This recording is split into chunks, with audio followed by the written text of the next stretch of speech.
There's nothing so bad that can happen to you that God can't turn it for his glory. And I just think it's so important for guys to know. It's not the critic who counts, not the man who points out how the strong man stumbles or where the doer of deeds could have done them better. The credit belongs to the man who is actually in the arena, whose face is marked by dust and sweat and blood. Welcome to the Men in the Arena podcast, where we interview specialists in the realm of manhood. Each of our guests is an expert in their chosen field or cause as it relates to men. Our conviction is to call you into the arena of manhood, call you out of the faceless, nameless bleachers, and call you up to be the best version of you. Because when a man gets it, everyone wins. Enjoy today's episode. Men in the Arena Army, we salute you. Hey guys, thanks for listening to another episode of the Men in the Arena podcast. I'm Jim Ramos. I'm here with our producer, Dale Culver. What's going on, buddy? Oh, I'm just kicking out this podcast on this important topic.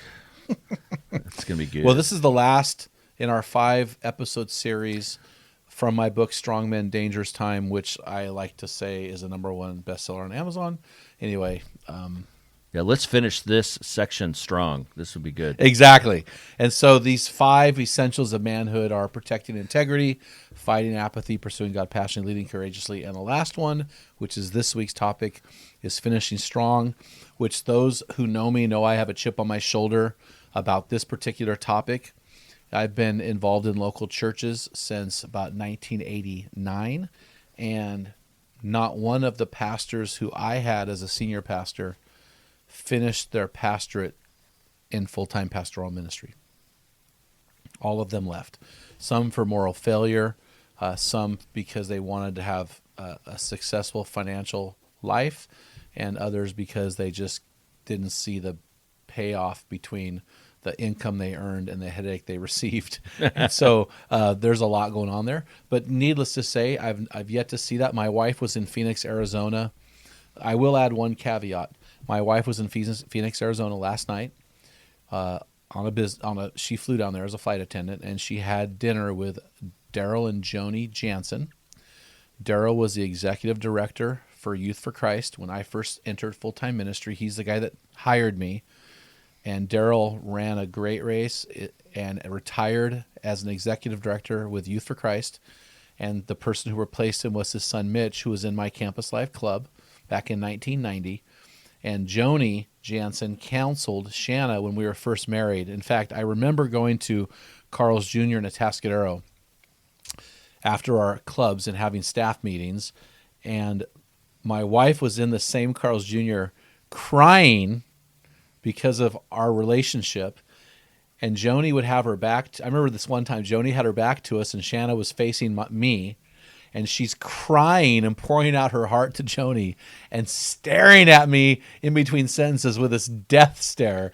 And I remember that, and we just laugh about this and how bad our marriage was the first year of marriage, and how Joni just came along and loved Shanna and nurtured Shanna, and how Daryl hired me. I was a brand new Christian. I was really rough around the edges, and they both poured themselves into our lives. And man, they really are a monument and pillars and a testament about finishing strong. So when I say pastors, Daryl is a licensed pastor, but he was an executive director for Youth for Christ. So he is the one guy, and he really is one of my heroes.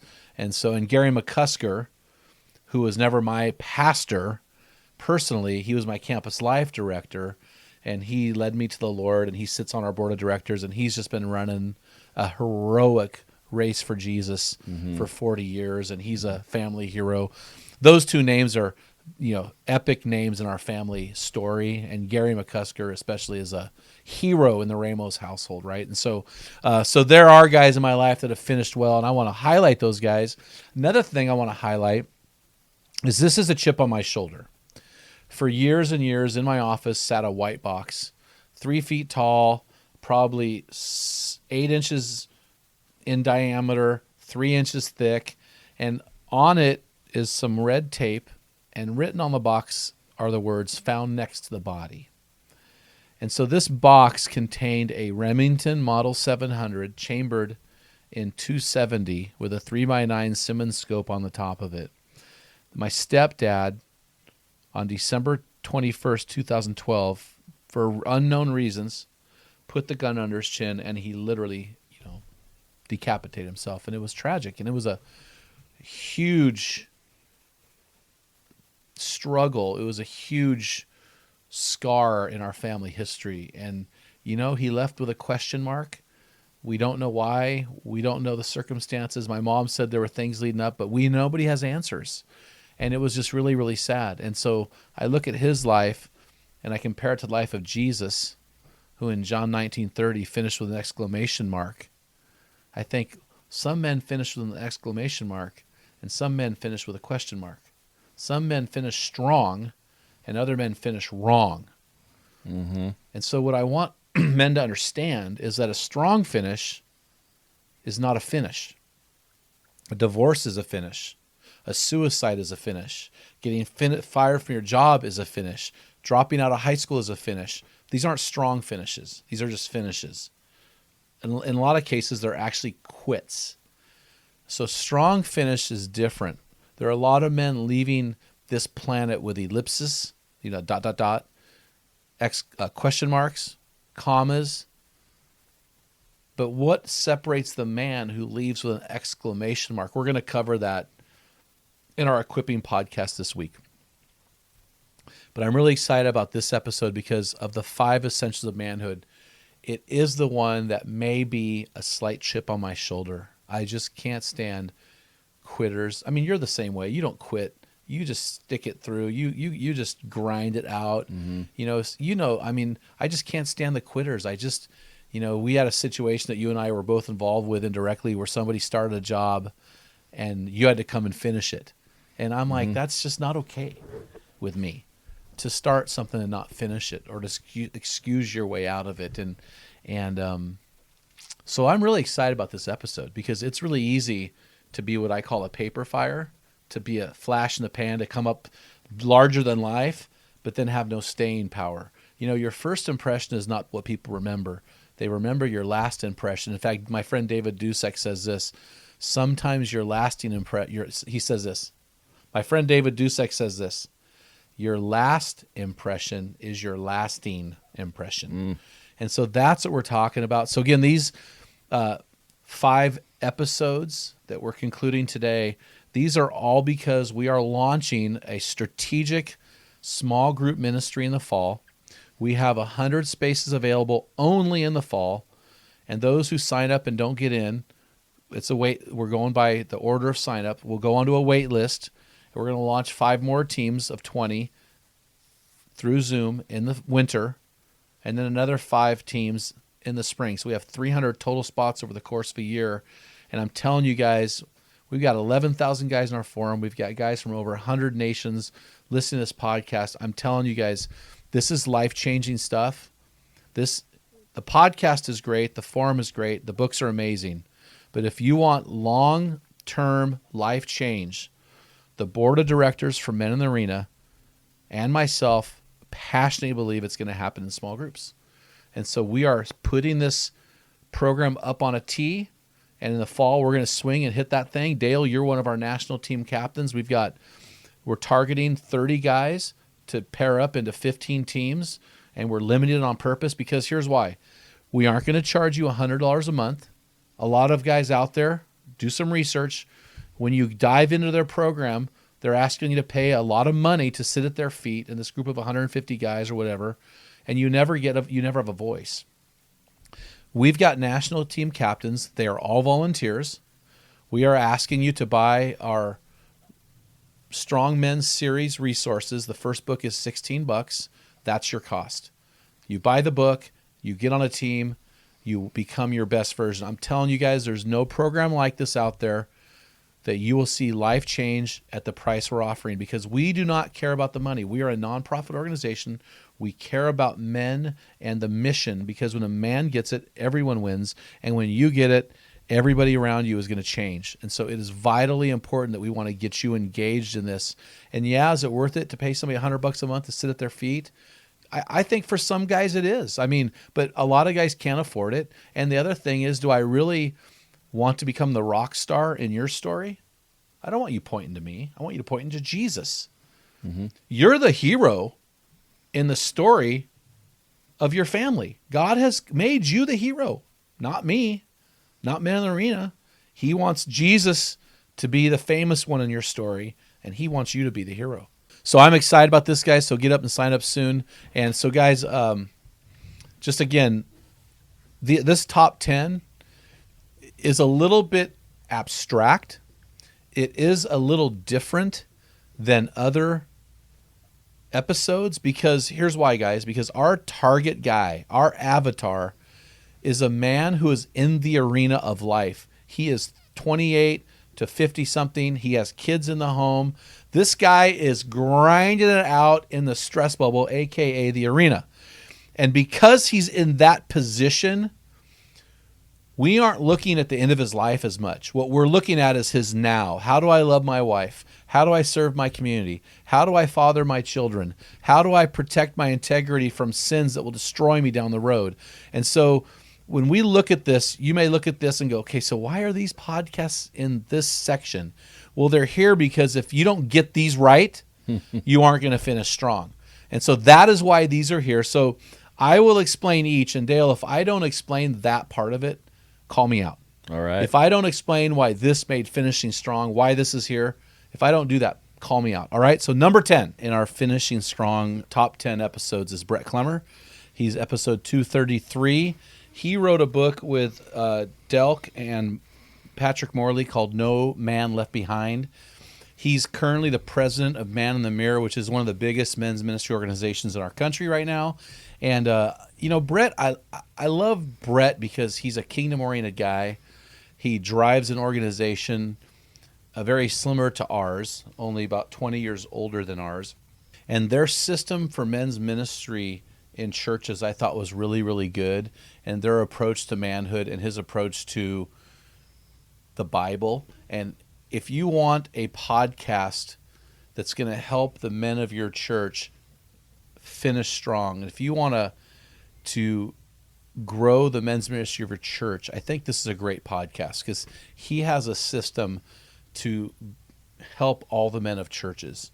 And actually, side note, Dale, in January, we are coming out with a new book called the Men's Ministry Playbook, which is going to have 90 full team meetings from start to finish, how to start those, how to recruit a team, what an annual calendar needs to be like, the role of the pastor in the church, what the men's ministry team should be composed of.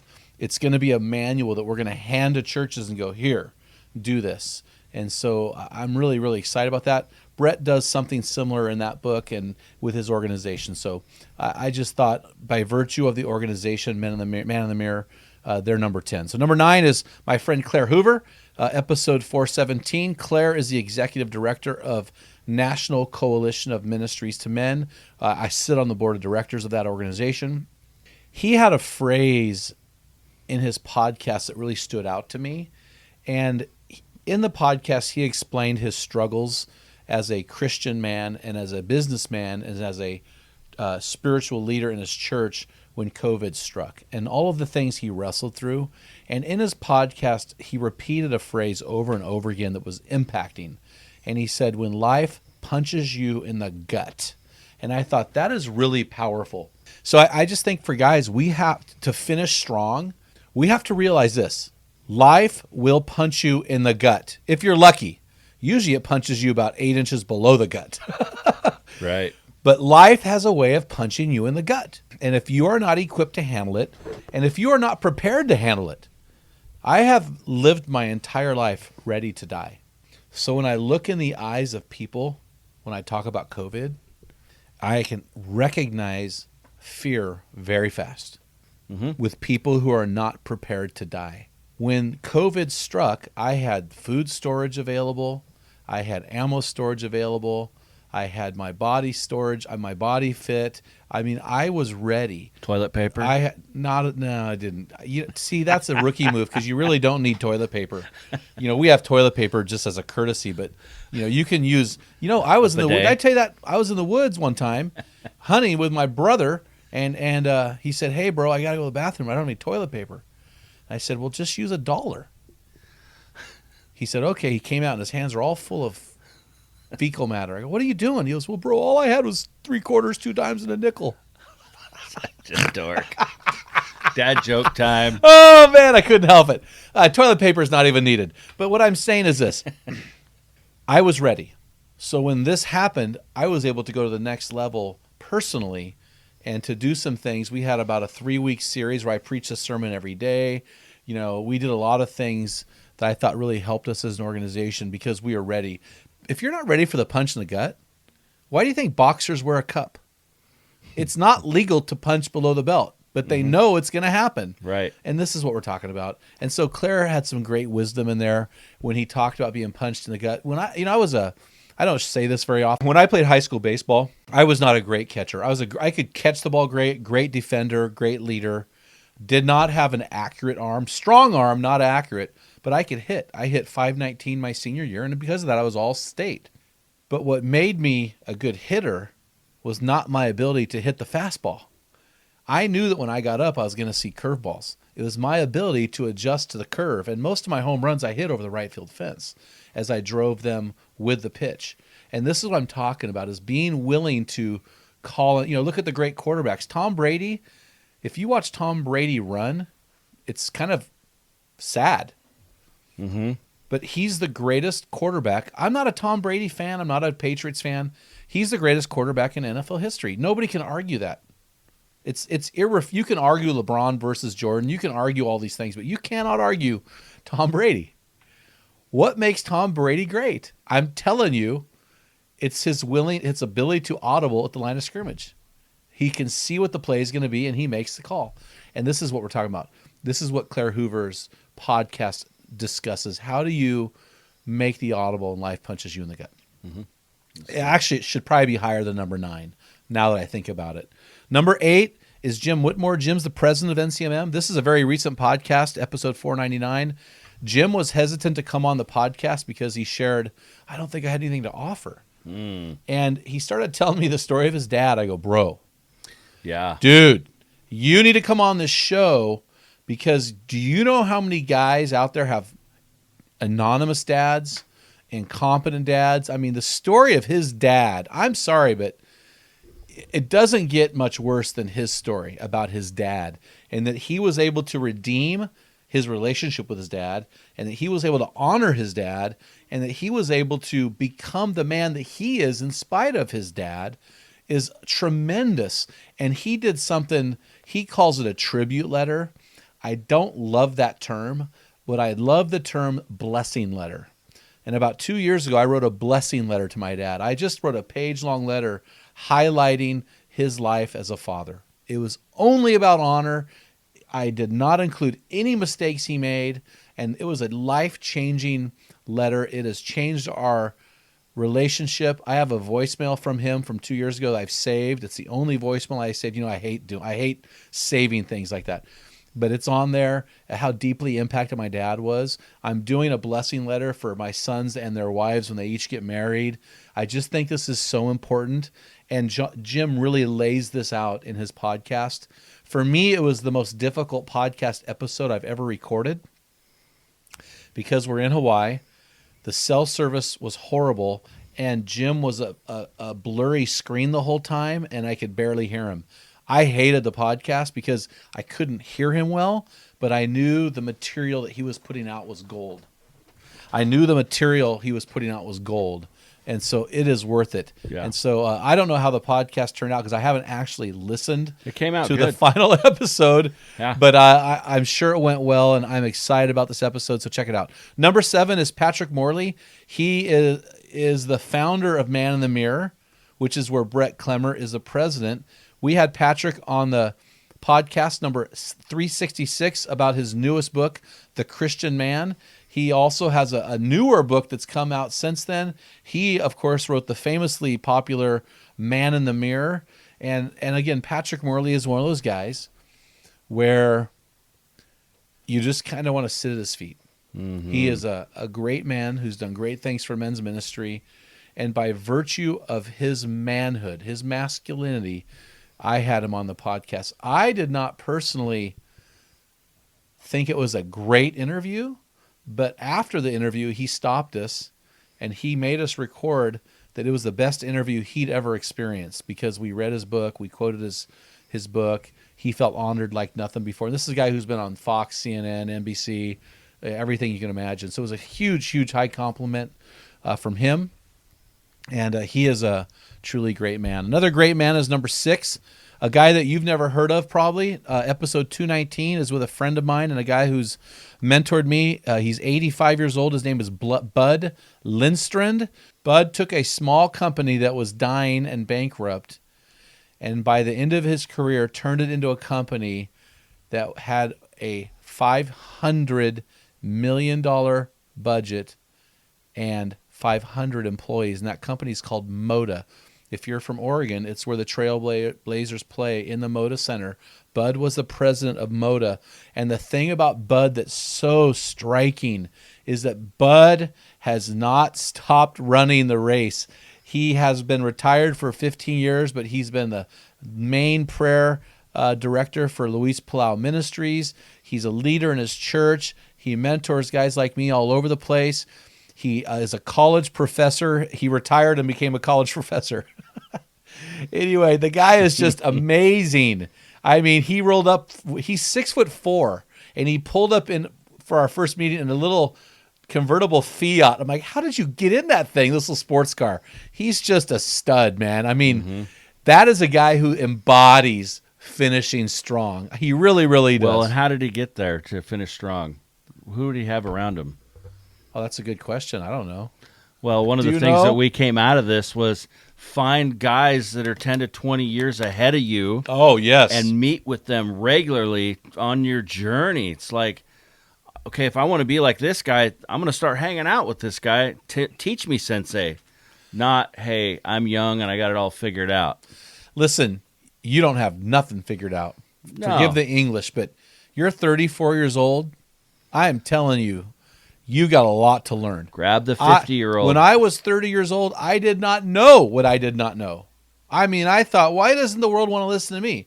Because you're clueless. You've been married I was married 8 years at the time. I was still I had little kids in the home, 6, 4, and 2. I had no idea what I was doing. And the things that you're focused on that you think are important, when you get older in life, you go, oh, those things aren't important. No, and you want to survive in the bubble? You want to thrive in the arena? Do you want to get through this 20-year phase raising your kids? Get older guys around you and listen, humble yourself and just ask for help. Absolutely. Guys like me, we want to help. We want to help people. We want to see you win. I had 2 guys reach out to me in the last month, Dale. Both of these guys are 35 or younger. I've known these guys for years, and they both said they wanted help. And I said, dude, call me. I want to help you. Crickets. They reached out to me and have not responded back to me. So what am I going to do? I'm not going to I don't chase. No, because you'll always chase. Hey, listen, I've got too much going on, and I'm too quality of a guy to chase people who don't want help. Right. Do not insult my intelligence. If you want help, I'll help you. But don't ask for help and then walk away. I will never chase. The prodigal father did not chase. He watched the horizon. He did not chase. So we get this whole thing about, oh, Jesus went after the one sheep. Well, hold on a second. He didn't chase the sheep. He did chase the sheep, but the father didn't chase the son. There's a lesson to be learned there.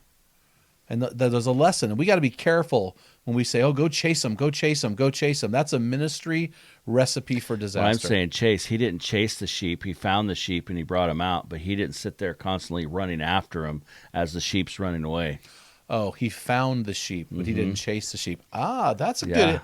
Whoa, that'll preach, dude. You used to tell me that's really good. When we did youth ministry, you're like, dude. I didn't tell you that. I would chase... No, that's really good. I would chase people. No, I know you did. I know you would, and that's a failure. But that is really good insight. He found, but he didn't chase. That's really good. Well, it's funny because that reminds me of John chapter 5. Jesus heals the man at the pool of Bethesda who'd been paralyzed for 38 years. And the guy is struggling in this bondage of identity. And Jesus heals him, but then says, hey, man, make sure you don't sin anymore. Because he'd fallen into this sin, right?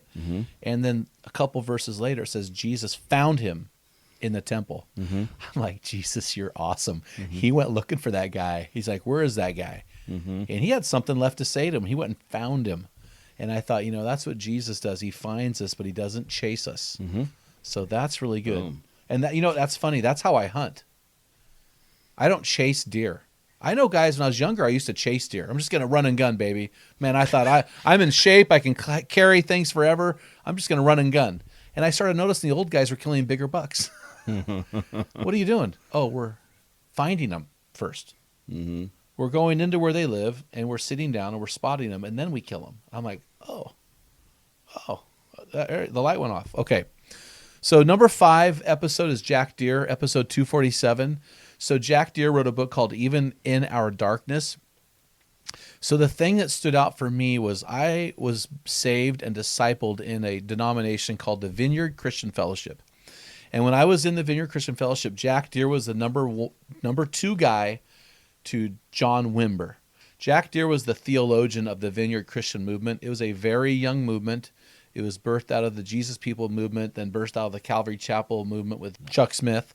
And he was, and here's John Wimber. He was in the Righteous Brothers band and got saved and started this movement. God used him mightily. So you have a lot of brand new believers. They're in their guys and gals in their 20s, and they're just trying to figure out this whole theology that just God is moving like a fire. And so Jack Deere was a Dallas theological trained professor who had an experience with the Holy Spirit. He wrote a book called Surprised by the Power of the Holy Spirit, which I highly recommend. And he got involved in the Vineyard Christian Fellowship and became their main theologian. So he was writing all this stuff and integrating the theology of the Holy Spirit with Christology and just this whole thing. So he became this big guy in the Vineyard Christian movement. So I knew him for years. I heard of him. Well, somehow I got connected with this book. And it's a story of his life. It is a tragic story of his son's death at an early age, of his wife having struggles. He's very open in the book about the struggles and his own personal struggles in ministry, and then with the stock market. And the guy, his life just kind of fell apart, and just a lot of darkness crept in. But he continues that even in our darkness, we can trust Jesus. And this book was really impactful because it reminds us to never let go of Jesus. That even in the valley of the shadow of death, God is there. God is there. The Bible says in 1 Corinthians, the first chapter, that he is the God of all comfort. The Bible says in Matthew chapter 5, blessed are those who mourn, for they will be comforted. And people say, well, that means mourning for sin. I'm like, no, it doesn't. It means mourning. Blessed are those who mourn, because when they mourn, the arms of Jesus will wrap around them. I just spent 40 minutes on the phone with my best friend from high school. His brother died of COVID, like literally. And this friend of mine from high school is not a practicing Christian, I would say. But just calling him, man, and just saying, man, I care for you. I'm here for you. I think that's important, that we become the comfort of Jesus in those times that are dark. And so I would just say, man, if you're listening to this podcast right now and you're in darkness, do not let go of Jesus. Hang on to Jesus. I mean, I love the quote, when you get to the end of your rope, tie a knot and hang on. I say this often to people. Sometimes we have to get to the point where we need a miracle before we really trust God. So when we get to the end of our rope, congratulations, bro. You're ready for a miracle. Press in. Your miracle's coming because you have no more left of you to trust. Because you suck. And you know what? I'm the president of that club. I suck. So let's join the suck, and let's embrace the suck, and let's trust God for the miracle. So Jax was a powerful podcast. Number 4 and 3 are the same guy. So number 4 is Gene Getz, episode 253. Number 3 is Gene Getz, episode 255. And I put those together because Gene Getz is a hero. He's a champion. He has done so much for the kingdom of God in his life. He's got to be 90 now. At 90, he's still doing ministry. He launched over 500 100 churches through the Fellowship Bible Church movement. His first ever church planter was Tony Evans. I mean, this guy is unbelievable. His theology is solid. He is so simple in his communication. He wrote a book, which we have our podcast, episode 55, Measure of a Man, where he unlocks 20 principles of masculinity from the pastoral epistles, and we're doing a very similar work to launch our assessment. Just inspiring work. He wrote a book called The Life Essentials Bible, where he has 1,500 videos linked to QR codes that you can read the passage, and he teaches on it. Man, the guy is just a champion. Is there anything that stood out to you with Gene? He's a very humble guy as well. And Which is shocking, right? Yeah. For all he's accomplished? Yeah. Well, we got done with the podcast. I told him about a friend who is going in the military, and he was just coming to Christ. And I said he's getting ready to get shipped out to another country, but he leaves in a couple weeks. We wanted to get some Bibles here so we can get one for him. And he said, better yet, let's do this. What's his name? I'll sign it. I'll write a thing in there for him. I'll put his name on it, and I'll ship it directly to him. And he did. And that was a big deal for this young guy who was just coming to Jesus, and now he's off. So here's a question, Dale, and I'm putting you on the spot. So we've had a lot of great guests on our show. I mean, we've had some world changers. We've had people that have reached millions, thinking of Chapman, thinking of Eldridge, thinking of Harley, thinking of Getz, thinking of Seth Barnes. I mean, we're thinking of, talking to guys that have reached Boykin, thinking of Getz. There's something about these guys when you interact with thinking of Wes Stafford, when you interact with these guys personally, there's something that makes them different from some of the others. Do you know what sets them apart? The humility, their humbleness, and it reminds me of something that another friend of ours said with Life with a Limp. What did he say about Dwayne your Pickett. about your character? He said, does your charisma take you further than your character can keep you? And so these guys have this character about them, this humility, and God's saying, I can trust you with my ministry, and I will bless that. See, that's interesting because I was going to say the same exact thing. These guys were shocking with their humility, but then you get some of these mega church guys on the phone. I mean, the mega church pastors are the opposite. There's a lot of pride there, I've found. They're hard to get a hold of. They've got a guard dog who protects them. You can never reach them. It's just really a different mentality. I found that, and I know I'm generalizing, but I found that with mega church, it's like this wall that you can't get through. It's insurmountable. But these guys that have reached, and these guys are reaching thousands. They give these guys reaching millions, and it's really. And I know I'm generalizing. I know it's not true across the board. I acknowledge that. But our experience with the podcast has been that these guys that have reached millions are incredibly humble. And I look at that in my own life. I think of C.S. Lewis. He may be one of the most quoted Christians in the history, besides Jesus. And he was busy. We couldn't get him on. I know. He was busy being dead.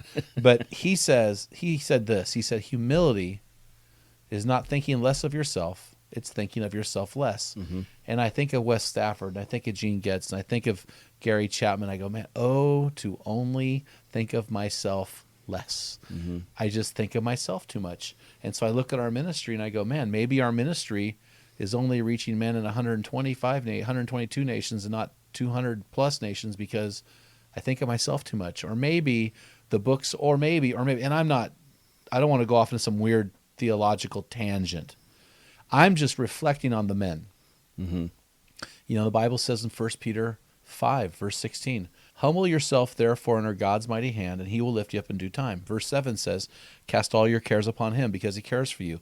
Ironically, verse 8 says, be sober and alert. Your enemy, the devil, prowls around like a roaring lion seeking for someone to devour. And I'm wondering if he's devouring the prideful. And Jesus said, those who exalt themselves will be humbled, and those who humble themselves will be exalted. And you look at the lives of Gene Getz, Boykin, and all these guys, you go, I wonder if this is it. Yeah. I wonder if this is the ingredient here, that the secret ingredient is Mother Teresa, the Apostle Paul, humility. I'm just wondering. I'm reading a book by Brennan Manning. It's my second time reading this book called The Ragamuffin Gospel. Here's a Catholic priest, became a full-blown alcoholic, left the priesthood, got married. He's telling stories of rehab in this book. And I'm going, you know what? the humility here. We look at the greatness of David. David was Blew a it. scumbag. Yeah. His kids hated him. He committed murder, committed adultery. I mean, the guy was a problem. I mean, honestly, he would be in the news in America as a guy who was fallen morally. But he's God's man, a man after God's heart. Why? Because he always bounced back in humility. I mean, that is the thing that David had going for him. You read Psalm 51, create in me a clean heart and renew a right spirit within me. He's mourning his adultery with Bathsheba. So I just go back and I reflect on this. And then I see out of his life, he and Bathsheba have this child and God kills the child. And you go, oh man, it's over. Well, then his next son is Solomon, who becomes the wisest man on the planet and who God greatly blesses. And I go, how redemptive of God.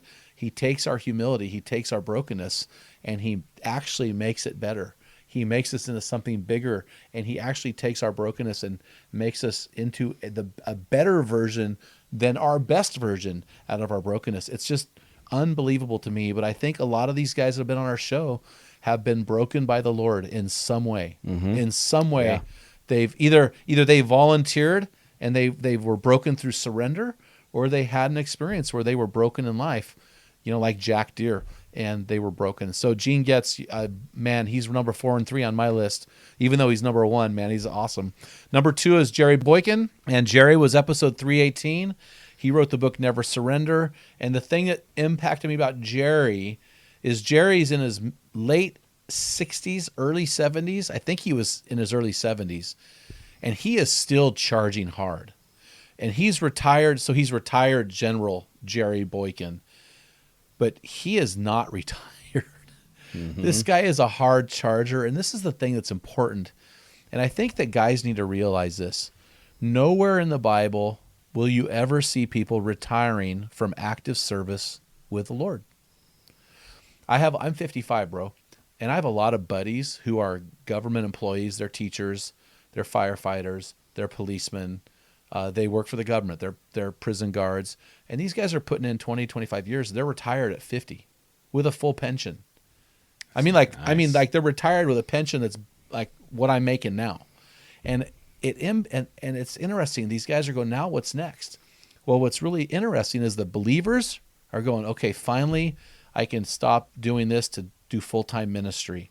Right. In fact, we're bringing a guy on our staff, Jay Penton, is going to come on our staff full-time in early next year. He's retiring as an Alabama State Trooper. He's a 52-year-old guy. He's dynamic.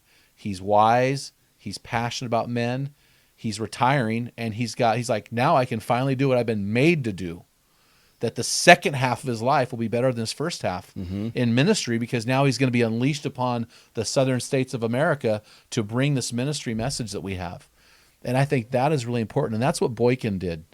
He has never stopped serving the Lord. And I would challenge guys, your greatest years of service to the Lord are your last years. Yep. Look at your early years. You're ignorant. You're swamped. Yep.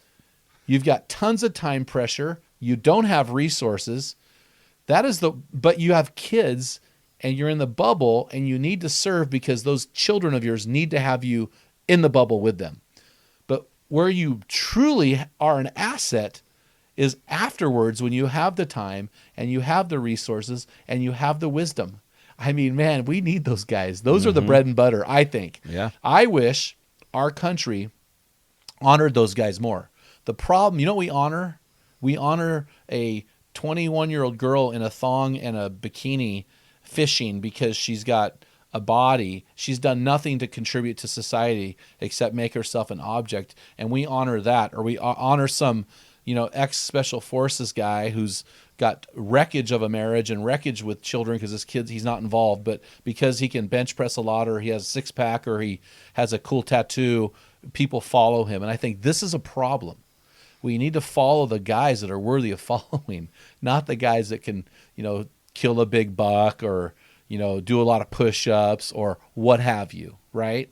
And so this is a problem. So that's why I love Boykin. And I just want to say to guys, man, you never retire from serving God. So number 1 on my list, did this one surprise you? Yeah, a little bit.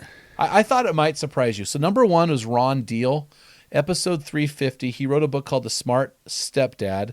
He works for Family Life, and his whole department, he runs the step parenting department. He is all about helping step parents be better parents. And this is number 1 to me, and here's why. For my 13th birthday, my parents gave me a divorce. And I had to deal with that wreckage all my life. You know, the wreckage of step parents, step siblings, which I'm close to all of them, dealing with the whys behind the divorce, the pain behind the divorce, you know, and getting married, thinking of the divorce, going, I'm never going to have that kind of thing happen to me. So I have that going on. And we have a lot of guys, 50% of the guys listening to this podcast are probably divorced, have been divorced. And at least 50% are the product of divorce. And 100% have interacted with divorce. And many of these guys are have never been divorced, but they're raising children as a stepdad from a wife who was married before. So this is a massive, you're from a broken family. I'm from a broken family. Heather's from a broken family. Over and over, we see this brokenness. And what I want to say to guys is, listen, Romans 8:1 says there is no condemnation for those who are in Christ Jesus. In other words, if you have been divorced, it is not over. You've got this. Your best days are ahead of you. Do not lay in a pool by Bethesda, paralyzed by your own guilt and shame. It is time for you to seek forgiveness, confess it, be restored, get in the game. It's not the start that matters. It's the finish. So right. No matter how bad your failures are, man, finish. So when Ron Deal is talking about step parenting, when you see step parenting, somebody failed, right? Right. I mean, I may have never been divorced, but I married a woman who was divorced. That's a failure. Or I got divorced. That's a failure. Or both of us got divorced. That's a failure. The only reason that there is such a thing as a step parent is because there's a failure. My children will never have to experience step parenting. Neither will yours. Right. But step parenting is the result of a failure. And a failure is not fatal, and it is not your finish. It may have finished that relationship, but you have to press into this and lean into this. Hebrews 10:39 says, we are not of those who shrink back and are destroyed, but through faith are saved. So don't shrink away or shrink back. Lean into, press into this thing called step parenting. And so it's not over. So I just want to encourage the guys listening, man, it is not over. It is not over. You can raise healthy, fully developed kids with little baggage. You can do this in the midst of and in spite of a divorce. You can do this. You can be a great step parent to kids who you did not create. You can do this. And so for me, I'm passionate about divorce, about not getting divorced, but I'm passionate about the topic of divorce. I'm passionate about step parenting, kids of divorce. You know, I'm just passionate about this because it is not the end, and you can go through life as the best version of yourself. And here's what I would say, and again, I quote this verse. It's so cliche, Romans 8:28. You know that God works all things out for those who love Him and are called according to His purpose. There's nothing so bad that can happen to you that God can't turn it for His glory. And I just think it's so important for guys to know. So those are my top 10, Dale. And guys, I hope you enjoyed listening to this episode. Make sure you join the wait list for teams in the fall or winter or spring. So Dale, take us home, man. Yeah, guys, all these podcasts can be found on Men in the Arena podcast.org. Some of these podcasts are older, and Apple only carries the top 100. So if you go to meninthearenapodcast.org, you can find all the podcasts that we've done in the past, and you can actually type in search words and find what you're looking for. Also, guys, I want you to head on over to meninthearena.org and pick up Jim's newest book, Strong Men, Dangerous Times, and also fill out the form to join our program that is coming this fall. Until next time, feel the wet sand on the arena floor, hear the deafening roar of the crowd, taste the sweetness of victory, smell the stench of battle, get in the game, get dirty, grind it out, and be a man. You've been listening to the Men in the Arena podcast. If you hunger to be your best version, then join thousands of men from around the world in our Men in the Arena forum on Facebook. This is the best place to have open discussions around the topic of biblical manhood. Make sure to explore our website at meninthearena.org, sign up for the weekly equipping blast, and take advantage of our many free resources designed to help you become your best version of a man. Thank you for listening to this episode of the Men in the Arena podcast. Remember, when a man gets it, everyone wins.